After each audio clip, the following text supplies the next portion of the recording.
I'm a little concerned right now about your salvation and stuff. How come you have not been baptized?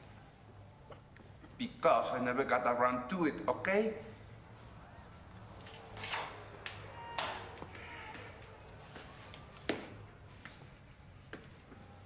I don't know why you always have to be judging me.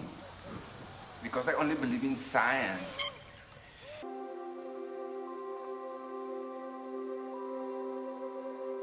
Is atheism dead? In 1966, Time magazine put out a famous cover article and it said, "Is God dead?" And it's kind of interesting. In 1966, if you weren't really a hardcore Christian and you're kind of like trying to read the tea leaves, all the scientists were saying that science is really pushing out faith and that science is more and more enabling us to discover that we don't need God to explain the panoply of creation. We can explain it through natural forces, okay? Now that was never true, but you can understand how around 1966, people got out over their skis. The point is that it's so fascinating that human beings are always tempted to say, we figured it out, let's go with it, print it. Except we know now, and even then, that's just not right. People thought science is pushing faith. It was the narrative. Around 1966, we got stuck. Something happened in American culture that a lot of people just said, we'll let people go to church and, you can believe that stuff. But the powers that be, the elites said, yeah, religion is on its way out. Well, something funny happened. Since about 1966, the evidence for God from science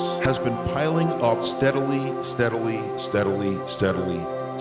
until you get to a point now where the evidence, I'm just talking from science, for the idea that only God could explain everything that exists, that random scientific processes cannot explain how we get everything we have, whether it's the universe or this planet or life, that evidence has been piling up. And the evidence is astonishing, but what's more astonishing is that none of us knows this. You don't read this in a newspaper, science pointing to God. But the fact of the matter is that that is the case. But the mainstream media, the culture tends to just ignore it. Like, we settled that question in 1966, we've moved on. Well, reality has not moved on. God has not moved on. The fact of the matter is that just the opposite has been happening. Now, the most dramatic example when we talk about evidence for God is something called the fine-tuned universe. The fine-tuned universe, I want to acquaint you with this because this is kind of the most simple example, because there's all these examples from science, but the most basic one is what's called the fine-tuned universe, and it's gotten so ridiculous, the evidence has piled up so much on this that it's open and shut. It's not kind of like, well, it's compelling. No, there's a lot of compelling stuff. This isn't compelling, this is open and shut. This is like evidence that the Earth is a sphere. If you've got questions about that, I want to hear about it, by the way, okay? But the point is that there's certain things, it's open and shut. And the evidence for God from science, from the fine-tuned universe, it's kind of piled up to a point where it's hilarious. Again, the headline is, nobody knows this, nobody talks about it. What's funny is the atheist Christopher Hitchens, about 15 years ago, somebody shoved the camera in his face in the back of the car and said, hey, what's the best argument from the other side? Because he was always debating Christians and people of faith. And he was a very unpleasant, nasty debater. He was really unpleasant.